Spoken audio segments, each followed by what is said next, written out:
off at any time of year, and they provide a very comfortable, warm look for the fall. There are many different ways you can tie scarves. The options are pretty much endless, which is a lot of fun.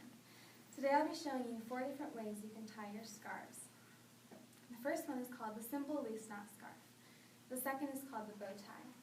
The third is the twisted loop scarf. And then the fourth is called the 4-in-1 scarf. Now before we start making our scarf knots, there's one thing you need to remember is that you get the right scarf material. First of all, you need to make sure that your scarf isn't too thin. Like this one's super skinny and it kind of groups together, so this would not be good if you're trying to look, if you're trying to achieve a fuller look. Also, this one, it's kind of short. It has a good width to it, but it's too short, so you couldn't do like a lot of knots with it. So you want to get one that has a lot of length and that is very full, so you can actually make it look presentable.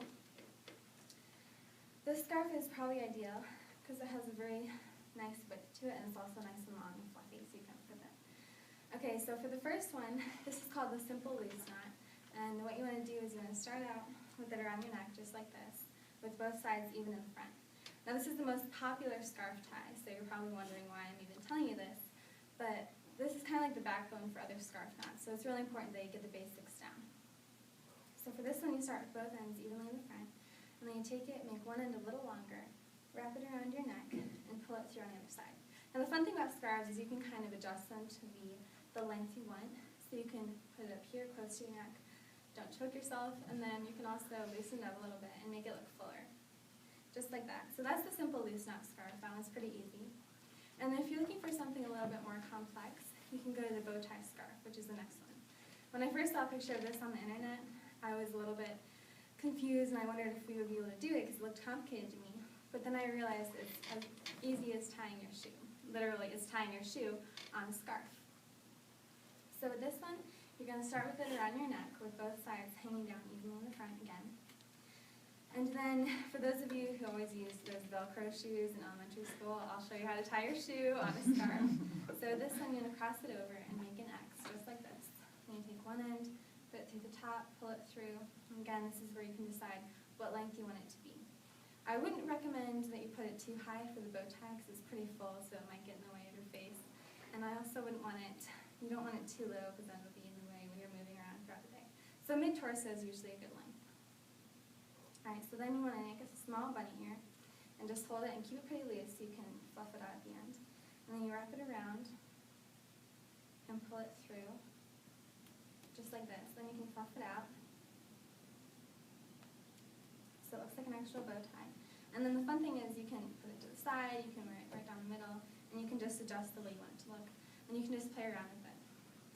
So the next step is called the twisted loop scarf. And this one's pretty simple too. You want to start with it around the back of your neck with both sides hanging down evenly in the front. And we're actually going to start with making the simple loose knot scarf, which is the first one I showed you. Like I said, it's kind of something you build off of. So with this one, you wrap it around your neck, pull it through just like this. And instead of just leaving it like that, like I did with the first one, you actually pull it forward and make it even out with the ends. Just like this. So you kind of have a line going straight across. And then the most important thing of this is you want to twist it. Twist the scarf, just like that. Then you take one end, you put it through the bottom loop, and pull it forward just a little. And then you mirror that on the other side. You pull this through, and then you can pull it down just like that. And it kind of has like an X-like shape in the middle, which is pretty cool because it looks full and then it just looks like it's kind of woven together, which is neat. And then the final way to tie a scarf is called the 4-in-1 scarf. And this one's probably my favorite because it kind of, again, has that woven together look and you can do so much with it. So for this one, instead of starting with it around the neck, like the way we started with the other ones, you want to start with it off your neck, just like this. And you want to start by folding the scarf in half, evenly. And then you take it, you have one loop, and then you have the ends on the other side of your hands. And then you take the first side of the scarf, you pull it through with this hand, and you pull it down. So this way, you go over this loop, and then under the second one. And then you take your hand, you put it through, you want to go under the first loop, and over the second. So you kind of reverse the second time. So I'll show you one more time. Start with it folded in half, you take the loop in one hand, the ends in the other hand.